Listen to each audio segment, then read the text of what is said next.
Gold trusted gold buyers తాకట్టులో ఉన్న బంగారాన్ని విడిపించి ఈ రోజు ఉన్న మార్కెట్ ధరకే కొనబడును. మరిన్ని వివరాలకు సంప్రదించండి 7771077720. రాష్ట్ర ప్రభుత్వం ప్రతిష్టాత్మకంగా తీసుకున్న ఎన్నికల నిర్ణయం సూపర్ 6 పథకం.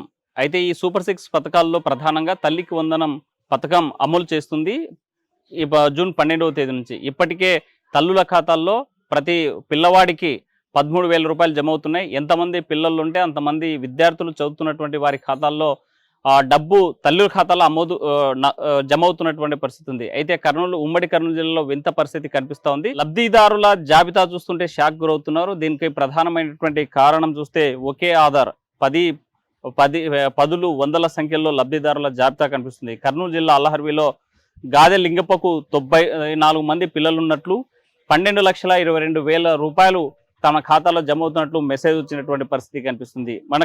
అదేవిధంగా నంద్యాల జిల్లా ప్యాప్లి మండలం చూసుకుంటే 3వ 4వ సచివాలయంలో అధికారులు నిర్లక్ష్యం స్పష్టంగా కనిపిస్తుంది. తల్లికి వందనం పథకంలో 164 మంది విద్యార్థులకు ఇద్దరే తల్లులుగా పేరు నమోదైనటువంటి పరిస్థితి. అధికారులు విడుదల చేసినటువంటి జాబితా చూస్తే షాకు గురవుతున్నటువంటి పరిస్థితి అయితే కనిపిస్తుంది. తల్లికి వందనం పథకం కింద 2 తల్లులు భారీగా నగదు జమ అయ్యేటువంటి పరిస్థితి ప్యాప్లి మండలంలో ప్యాప్లి పట్టణంలో కనిపిస్తున్నటువంటి పరిస్థితి. దాసరి శోభ అనేటువంటి మహిళకి తల్లికి వందనం పథకం కింద 74 మంది పిల్లలకు గాను 9,62,000 రూపాయలు జమ కానున్నాయి.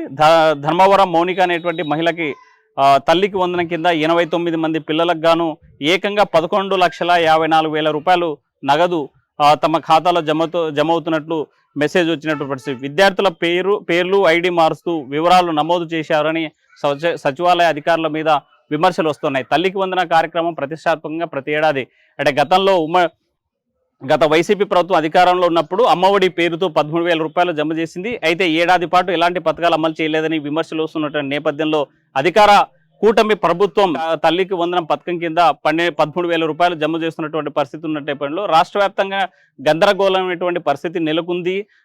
రాష్ట్ర వ్యాప్తంగా ఈ జాబితాలో తప్పుల తడగా ఉంది అని చెప్పి అధికారులు గుర్తించారు. ఆ నేపథ్యంలోనే వారిపైన చర్యలు తీసుకునేందుకు ఈ తప్పుల తడకలు సరిచేసేందుకు రంగంలో దిగినటువంటి పరిస్థితి ఉమ్మడి కర్నూలు జిల్లాలో కనిపిస్తూ ఉంది. ఇండియా పాకిస్తాన్ తాజా అప్డేట్స్ కోసం డౌన్లోడ్ చేసుకోండి RTV లైవ్ యాప్.